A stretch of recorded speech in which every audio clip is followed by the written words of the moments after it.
Hey everyone, and thanks for jumping back into the Cryptoverse.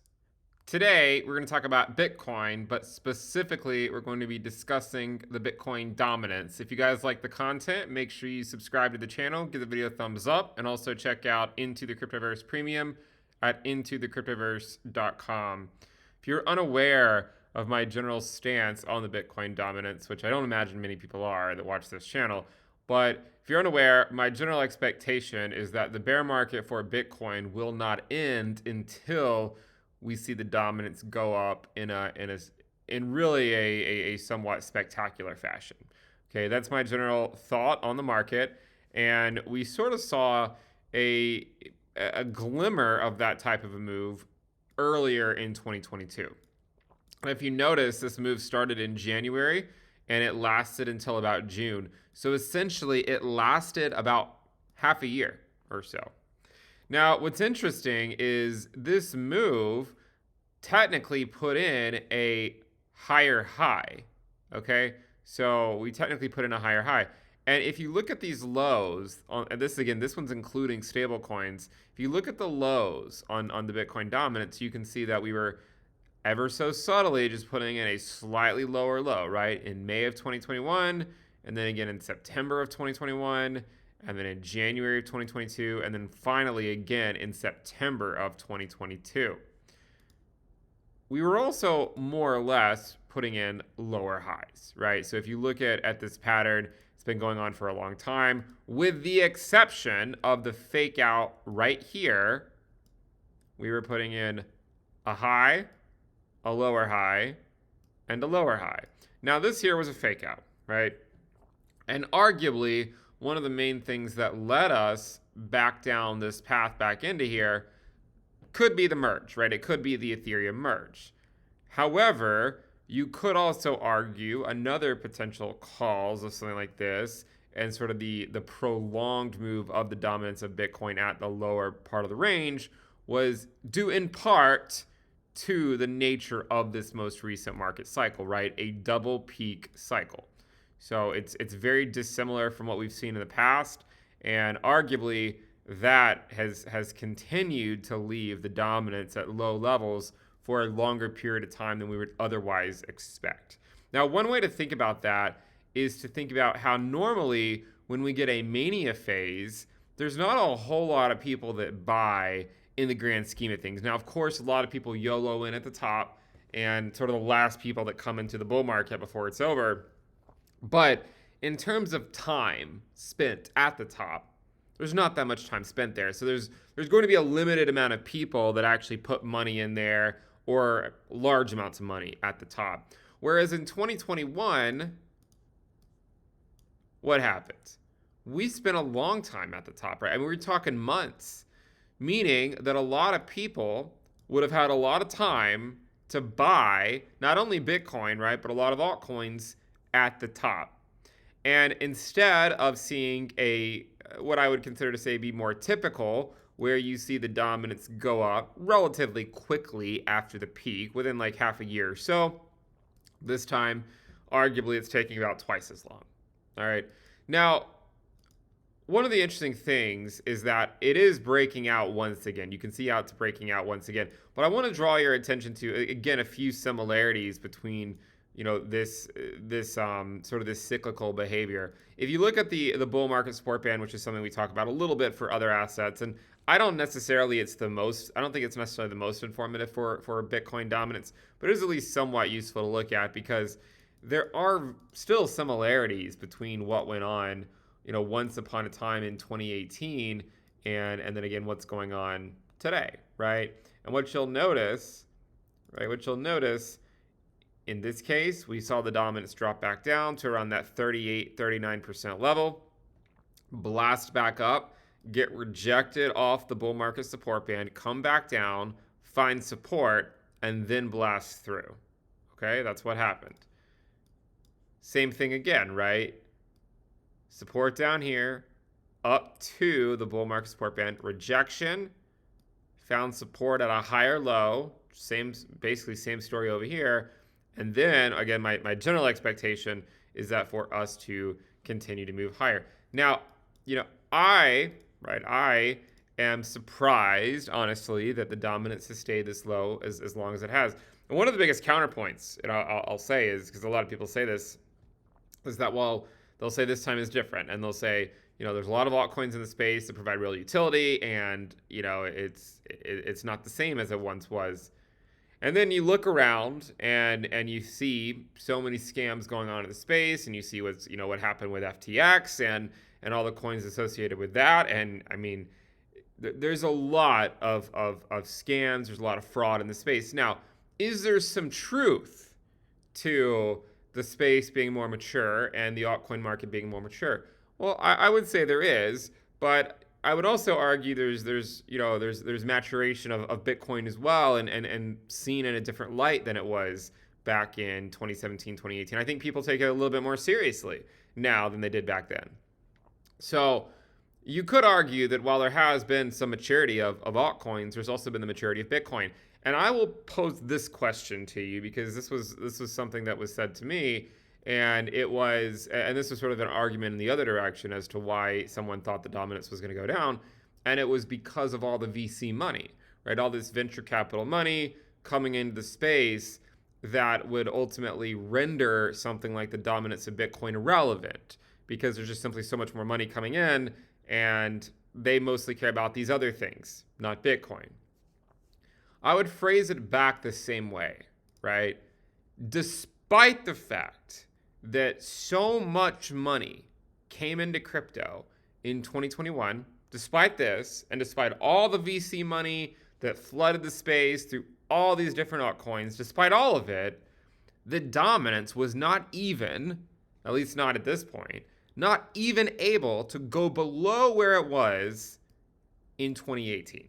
Despite all of that, despite all of that extra money coming in, all the hype generated with NFTs and all this other stuff, even though all of that happened, even though you have, what happened with FTX, right?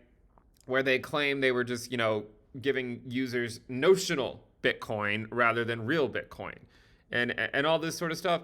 Despite all of it, the dominance was not able to go back to where it was in early 2018. So it makes me question that thesis.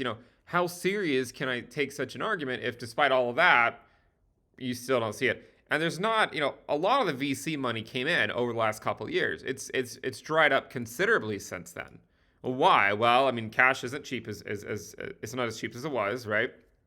Interest rates are higher, and these market cycles are cyclical, right? I mean, there's just not a lot of money pouring in right now because it's a bear market. Now, long-term investors, I'm sure, are placing some long-term bets now and over the next year or two.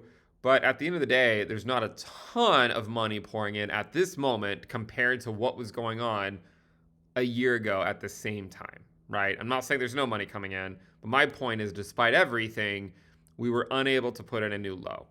Now, one way you guys know that I like to talk about the dominance is to exclude the stablecoin market, right? So this is a chart that you can easily pull up on TradingView, and it'll show you the dominance right now is at 42%, right?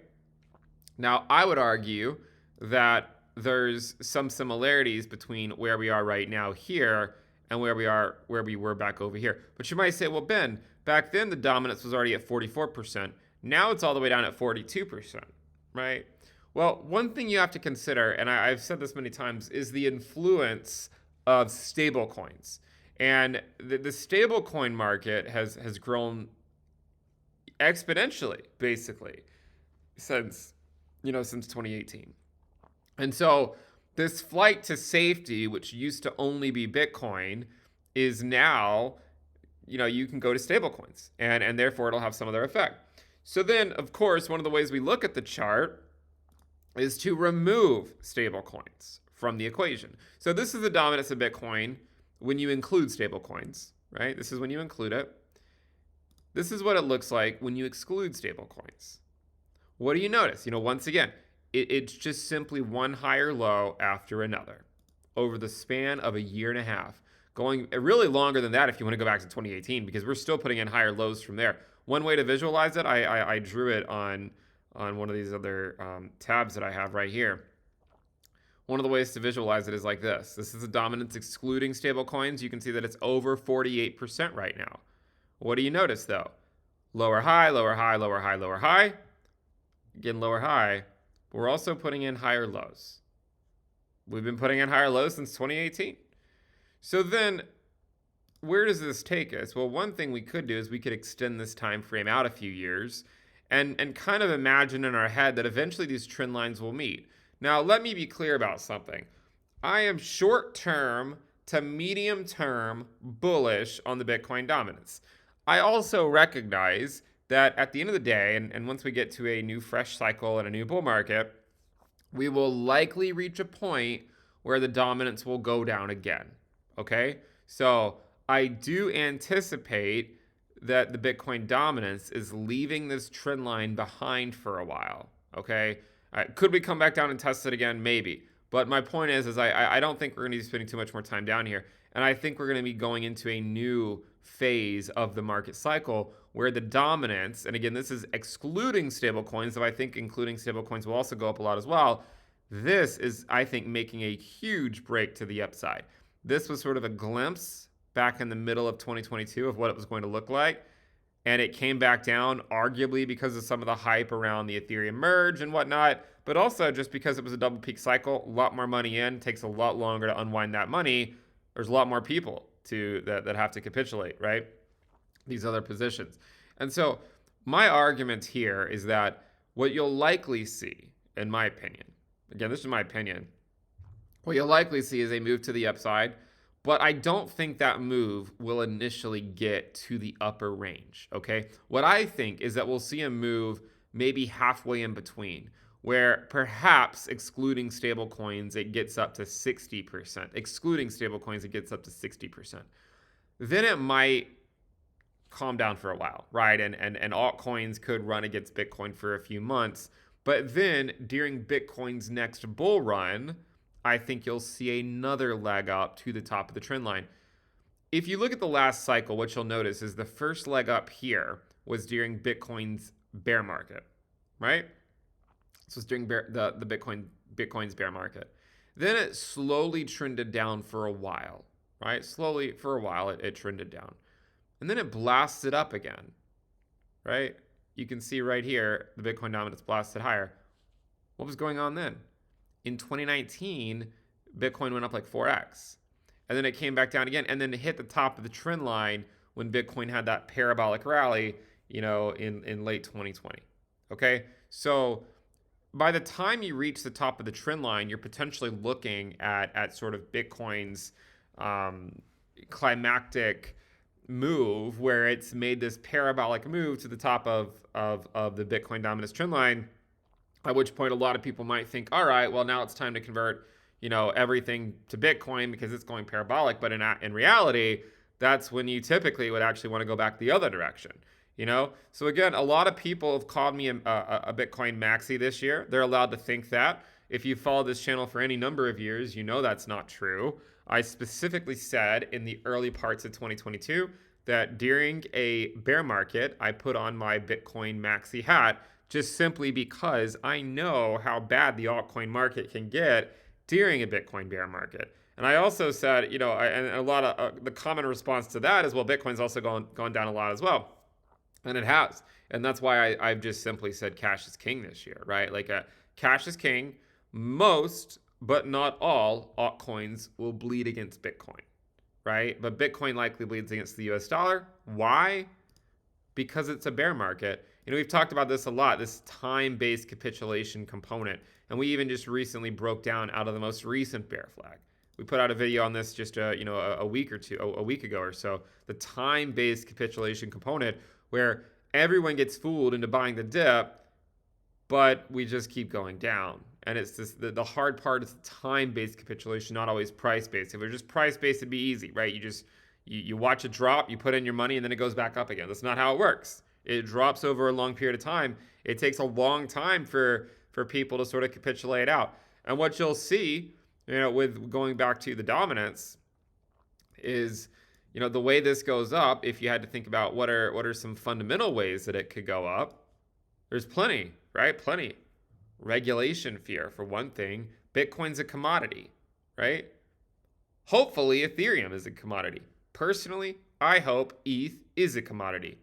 Would love that. It would make my life a lot easier than having to deal with it potentially being a security. I would love it if Ethereum were a commodity. Doesn't mean it's going to be one. I know there are speculation and some recent memos and whatnot that sort of say that it is a commodity, but I still think until you get that final say, right, like it is a commodity and that's what it's going to be, there's still going to be some speculation. Regardless of whether Ethereum is a commodity or not, there still is a high risk of a lot of other coins being securities. Okay, and this lawsuit with the SEC and Ripple should be quite informative for us. And I don't really know how this lawsuit's going to end up, but there's an idea that there could be an exodus, or well, look, there's already been an exodus, right? I mean, we've been having an exodus all year from the altcoin market, but there could be a continued one if people start to worry that all of these altcoins are going to be listed as securities. It doesn't even mean that they're going to be listed as that. They could easily be, but there's a chance where it doesn't happen like that. But it doesn't mean there's not going to be some type of panic in the market before that happens. So that's one potential reason. Another potential reason that you could see the dominance go up from a fundamental perspective, and this one I'm going to catch some flack on, but that's okay. It's my channel. I'm going to speak my mind. Criticism down below, right in the comment section. But one thing I've been thinking about a lot is, with these proof of stake tokens. I like proof of stake, right? I mean, I think proof of work is more secure. I mean, it's not really I think, okay, I'll say I think proof of work is more secure. That's my opinion on the matter, but it doesn't mean that proof of stake doesn't have interesting things to offer. I think it does. But there's other ways to think about it as well. Okay? So let's suppose you want to earn yield, and investors are always seeking out yield. One of the nice components of proof of stake tokens, like Ethereum, like ETH, right, like Cardano, etc., right? You go down the list, there's a lot of them, right? One of the nice things about them is that you can get some yield, right? You can earn some interest. Now, a lot of times these cryptocurrencies are inflationary. Now, I know Ethereum has been moving obviously in the opposite direction, and with a lot of Ethereum burned, this is a case for the bulls for Ethereum that it doesn't have to go down quite as much. But you could make the case that while the interest rates are high, and we're talking where the Fed funds rate is over 4% or 5% or whatever, it makes the case for earning yield on some proof of stake tokens less attractive. Well, why is that? Well, one reason is because fixed income investing in traditional markets, that just simply hasn't really been a thing for a lot of millennial investors like myself, right? I was born in the 90s, okay? And, ever since I've been an investor, I've never really seen rates this high. So fixed income investing wasn't really a thing that I would ever spend too much time considering because, what are you going to do? You're going to put your money in a 0.25%. Who cares? You're easily going to get chewed out by inflation in normal times. Forget right now. So what do? Well, one attractive thing about cryptocurrency, about proof of stake tokens, especially a few years ago, is that you could actually earn yield, or there's a promise that was what they were going to, right? And you could earn yield. And during a period of high interest rates, that is not as attractive because as an investor, if you have the option to go put your money, and let's say you're not like super into crypto, but you're just trying to figure out, okay, how do I earn yield? And they give you two options. Option A is you just go put your money in a bank and you earn 4 to 5% with some pretty safe certificate of deposit, right? It's there, right? And you're probably not that worried that this major bank that you've probably been using for 20, 30 years is going to run off with your money. Option B is to put it in this protocol that might not be the most easy to learn, right? Or the barrier to getting into that is going to take a lot of effort. And then you might wonder, well, what if you lose your private keys? what if, right? And you probably see all the news headlines about FTX. You're like, I don't want to get into that because, look what happens. Look at the risk you're taking on. So then you could argue from a fundamental perspective, earning interest on some of these tokens when we have a high interest rate environment, it's not as attractive as it once was. Okay. Now I know this is not going to sit well with a lot of people, and I am a huge proponent of the cryptoverse, and I think proof of stake will have its day once again. But in the meantime, when we're looking at 2023, when one of the most dovish members of the Federal Reserve or of FOMC came out today, or within the last day or so, and said that as a starting point, they're considering keeping rates above 5% or at the terminal rate for 11 months or more. Now, whether you believe him or not is up to you. But the fact that a dovish member is saying that should at least make you think for a minute, right? Perhaps markets are still underestimating the resolve of the Federal Reserve. And before you say, you shouldn't believe them, I have spent the entire year of 2022 listening to people telling me that the Fed will never go above 3.5%, right? How many times have you heard it? You've heard it on, my channel as well. Plenty of people have said it, right? I have not said it, right? I mean, I've not said it. I've been clear from the get-go that I thought 5 to 5.5. I mean, really, I used to say 4 to 5%, but for the last several months, I've said I think the terminal rate is somewhere between 5 to 5.5%. This debt to GDP argument did not hold water, right? We went above 3.5%, and here we are. They could stay at these levels for a long time, okay? Now, could they stay this way for a year? Yeah, it's potentially possible. I mean, they could stay this way longer. It just depends on what happens next year. Does inflation come back down or does it not? And we don't yet know the answer to that question. If we go into a recession in short order, it probably comes down quickly. If the U.S. economy is more resilient and it takes a lot longer, inflation could be stickier and maybe unemployment doesn't go up as soon. A lot of factors to consider there. But when you think about this, you have to think about what are the fundamental reasons that would drive someone into proof of stake. Well, they probably like crypto and they want to earn yield. Now you can go earn yield in a bank, and you can get about what you can get in a lot of these staking platforms. Now I know some of them offer higher rates, but we're also at a time right now, I think, where a lot of people don't always trust some of the higher rates that some of these platforms can offer. Some of these protocols can offer. Because the higher the rate, alarm bells start going off, right? I mean, think about what happened to Luna, right? Think about what happened to UST. So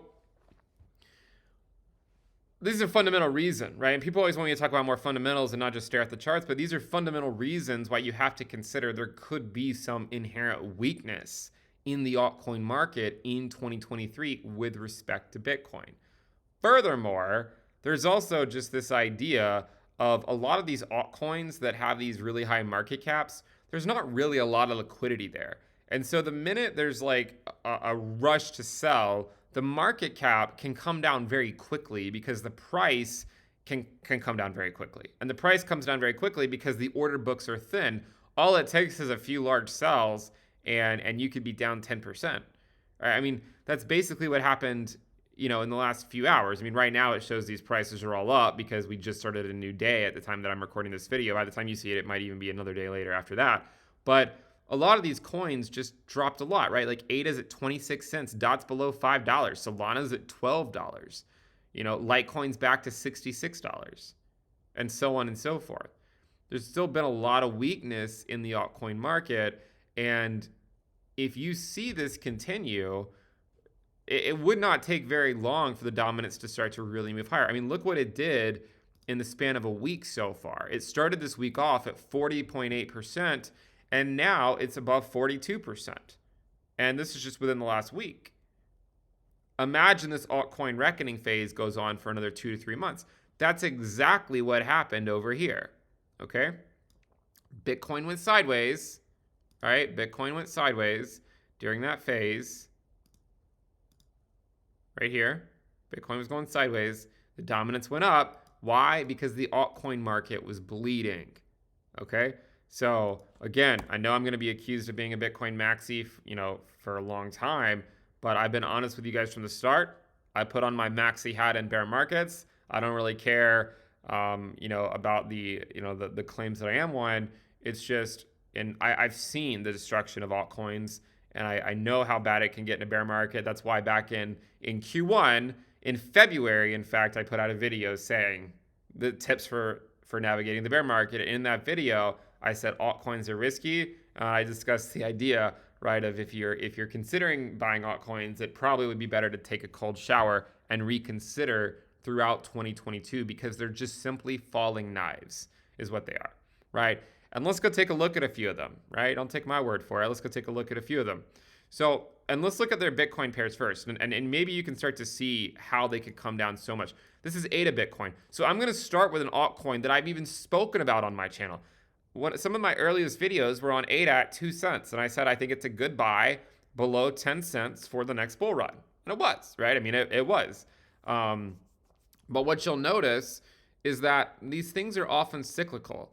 And the ADA Bitcoin valuation, if you want to argue that it's an oscillator, which you can make that claim, and there's a good chance that it is, right? You can argue that ADA Bitcoin is potentially an oscillator. What does it mean to oscillate, though? What does that mean? Right? Well, it goes up and down and up and down. Look, in 2018, right? Higher low, higher low, higher low, capitulation. Higher low, higher low, higher low. It's already starting, right? I mean, it's clear as day, right? If you take a measured move from this point, it's still another 70% down on its Bitcoin pair. Now, I will remind you that this move right here back in 2018 was actually, this final move to the lower range was not because Bitcoin, it was not because ADA was going down against the US dollar. ADA was actually going up against the US dollar during this period, throughout part of this phase right here. The reason, at least maybe early on, right? ADA was going up against the US dollar, but Bitcoin was outperforming ADA. So the way that it got this massive move to the downside was because Bitcoin was going up quicker. So ADA Bitcoin doesn't have to fall this entire way just because Bitcoin's in a bear market, right? It could, maybe it falls, down to this level. This is the level right here that marked the Bitcoin USD bottom. So let me highlight that just so you can kind of see what I'm talking about.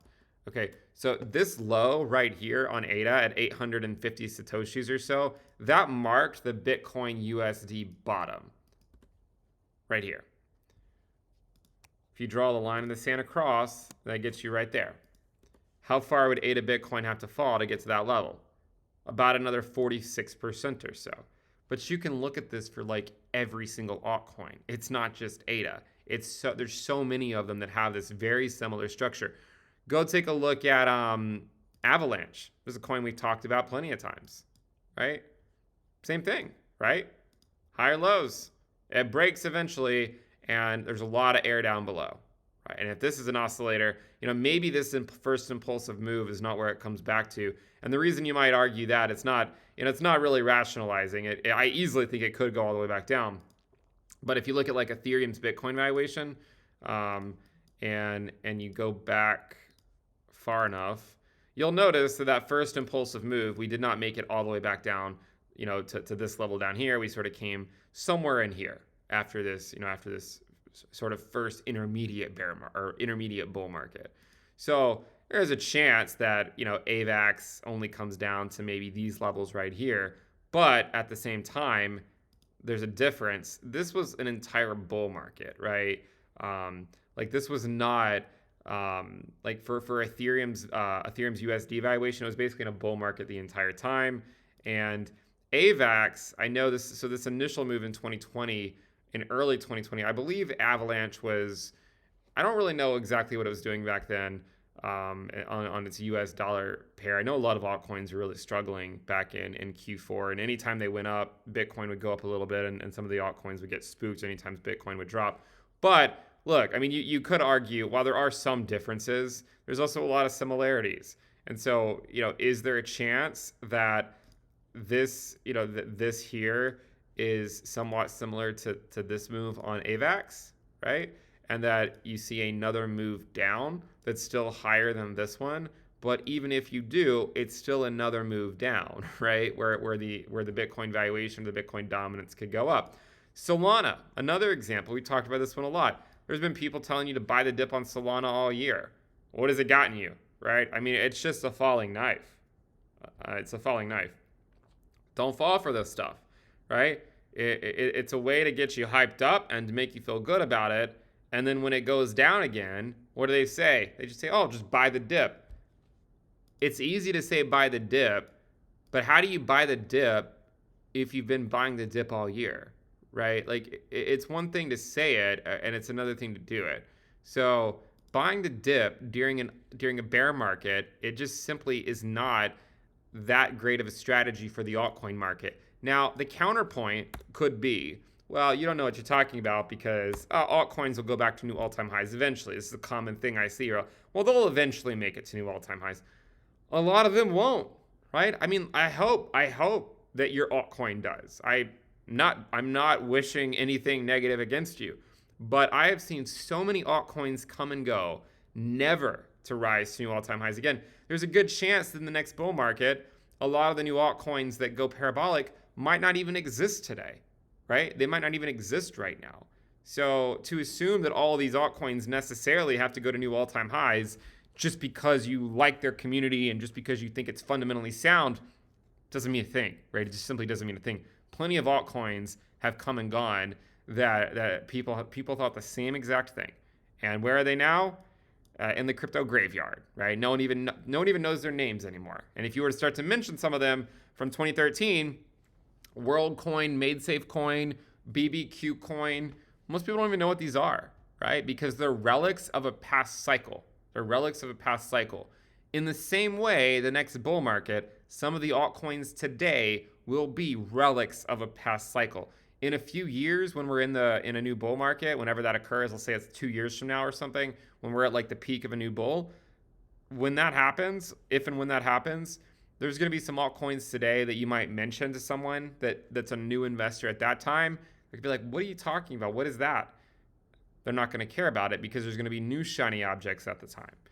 A lot of these new projects, though, will not launch until after the bear market's over. This is a common marketing tactic, right? You don't launch it during the bear market because it's very optically bad to launch an altcoin and then to watch it bleed for a while. It makes investor confidence go away. What they do, a lot of people do this, they wait until the bear market's over, maybe even halfway through the accumulation phase, and then they launch it because they recognize that people are much more likely to look at the chart and say, hey, it looks like it's just going sideways and slightly up. It doesn't have such a huge catastrophic drop in the past. So therefore, they're a little bit more interested in it.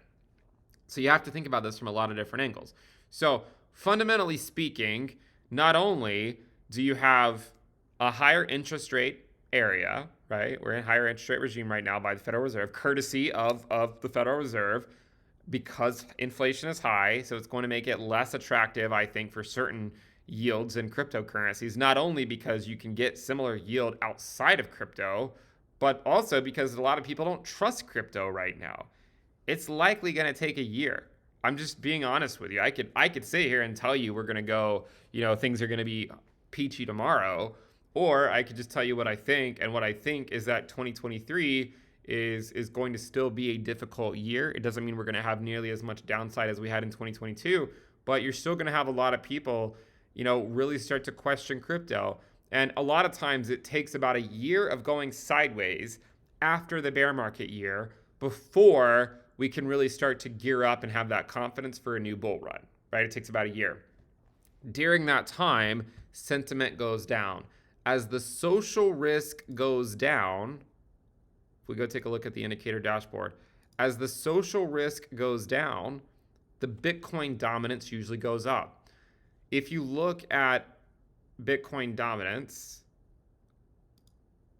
over here in 2018, you'll notice that it really started to go up in May, June, July, and August. And if you go take a look at the social risk, it was during that time that the social risk was really starting to capitulate here. And by July, the social risk was actually below 0.3. So there's this argument that perhaps it takes the social risk going below 0.3 for the dominance to really fly. Look at it when you color code it over the price of Ethereum. Similar move, right? The dead cat bounced back up. We come back down. We sort of play on the sandbox a little bit over here where everyone thinks we're going to go back to new all-time highs. And then it just breaks down as social sentiment leaves the cryptoverse. You get a leg down. That's when the altcoin market bleeds. That's where I think we're close to today. I think we're already in it, right? But I think you can make the case that that's more or less what's going on right now, and that now there's a good chance here that over the coming weeks you're going to see a continued drawdown in the Ethereum Bitcoin valuation and a lot of alt Bitcoin valuations, because they're going back to Bitcoin and they're going back to stable coins. And so this would be reflected in the dominance of Bitcoin going up, both including stable coins and excluding stable coins. Including stable coins, my guess is that it's going to rally off and on for a while, maybe up to the 50 to 55% level, cool off for, potentially 4 to 6 months or something. And then after that, I still think it could continue this move higher. And then perhaps it finally comes back down. We'll see what happens. So we have the regulation stuff. We have regulatory risk. We have the high interest rate regime risk, right? So people are going to be a little bit less interested. And then, I think the other idea too is that a lot of retail investors that are more likely to capitulate at this point, I think, are probably more likely to capitulate altcoins than Bitcoin, because you come to that realization that like Bitcoin kind of stays around no matter what. A lot of altcoins come and go, and so it's hard for people to really get too excited about every single altcoin, because there's no guarantees that they're necessarily ever going to make new all-time highs. Hopefully a lot of them will, but if history has taught us anything, is that a lot of them will not, and a lot of the new altcoins that do well will just simply be new altcoins from a new cycle and not the relics from a prior cycle. There are exceptions. Cardano is one that put in an all-time high in 2017 and 2018. It also put in an all-time high in 2021. This is one of the few coins I thought was going to put in, one of the few relics from the last cycle that I thought was going to put in a new all-time high, and it did. And I'm happy that it did. But you can go down the list, right? A lot of these altcoins are really struggling. If you go look at like the Bitcoin valuation, you'll see similar things, right? It's like we already showed you ADA Bitcoin, Solana Bitcoin, AVAX Bitcoin. Look at Bitcoin. Same idea, right? Higher lows, it breaks, nothing but air below. What else? You can take a look at BNB Bitcoin. Here's an interesting one, because this one's been doing a lot better recently, but I would argue that we're at a very similar spot as right here. What you'll notice about these similarities, right? You tag the trend line once, you tag it again. What happened on the second tag of the trend line over here? It was June of 2018. What happened in June of 2018? Right here. Dominance started shooting up. That's where BNB Bitcoin was rejected. It came back down. You might say, well, put in a higher low, and then it went higher. Could that happen again? Yeah, it could. What's the narrative to support something like that? Well, right now we're in the phase, I think, where everyone's scared about about what's going to happen with Binance. There's a lot of FUD and whatnot. And whether it's true or not, I have no idea. I have no insight into what's going on over there. Doesn't mean it's not going to have sufficient momentum to bring the valuation of BNB Bitcoin down for a little bit. If BNB Bitcoin comes down and the bear market eventually ends, right? Let's say it ends sometime like early next year or something. And then people are like, oh, yeah, maybe they're solvent, right? Maybe they are, right? Then it could go back up. But what if they're not solvent, right?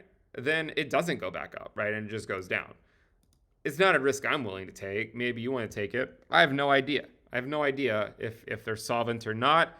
And frankly, I don't really care, right? I don't really care. I mean, if it comes back down and they survive, then it'll be a point for them, going into the next bull market. If clearly things are amiss, then the market will sniff it out and the market will punish them for it. So that's the potential narrative that could support a move back up to the trend line again after the bear market's over. Is it something that you should necessarily bank on? Probably not. Okay. And you could, you could look at a lot of different altcoins, right? A lot of different altcoins have very similar patterns, and so on and so forth. But hopefully this is useful. I hope I haven't rambled too long. But this is my general expectation on the Bitcoin dominance. And I think as we continue to push further out, a lot of this stuff will in fact, become a bit more obvious, right? And of course, the other examples that I could say are that with recession fears and all that sort of stuff. Of course, you have to always be wondering, like, how are altcoins going to hold up in a recession? If people have tapped into their savings and whatnot, are they really going to go out and spend a lot of money on altcoins? By the way, one way to better visualize the dominance with stablecoins and without stablecoins, to look at the divergence of these two metrics, look at it like this. Once upon a time, they gave you the same result. Now they don't. And you can see how big that divergence is. If you zoom in, the Bitcoin dominance excluding stables is like 48%, but including stables, it's much lower, right? On this chart, it's down at 40%. On TradingView, it's at 42%. So you can see just how much these two metrics diverged over the last year or so. And arguably, it's one of the reasons why the dominance is not already much higher on TradingView. A lot of people say, well, the dominance is low. My response is, well, it's not because altcoins haven't been bleeding against Bitcoin, right? It's just because the stablecoin market is a much larger share now of the overall market cap than it used to be. Again, go to basically any alt Bitcoin chart, and most of them are down from their peaks in 2021. Like ADA Bitcoin is down, and it's not just down a little, it's down a lot. It's down 75%. This is against Bitcoin that also dropped like 77% itself.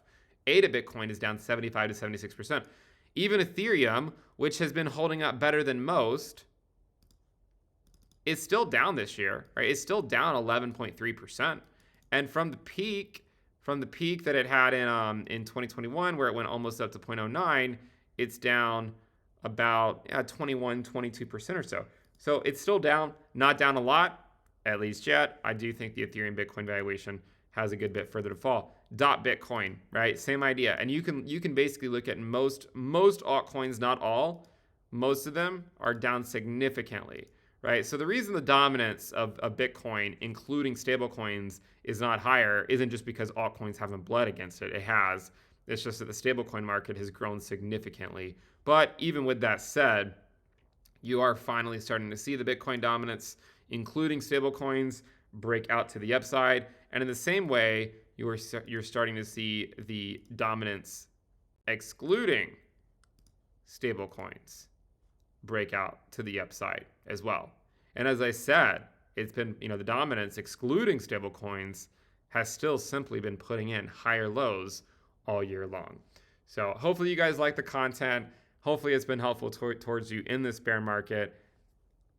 Those cold showers, I think, have been paying off, but we'll have to get someone to fix the water heater before too long. Thank you guys for tuning in. Make sure you subscribe. If you're not subscribed, give the video a thumbs up. I'll see you guys next time. Bye.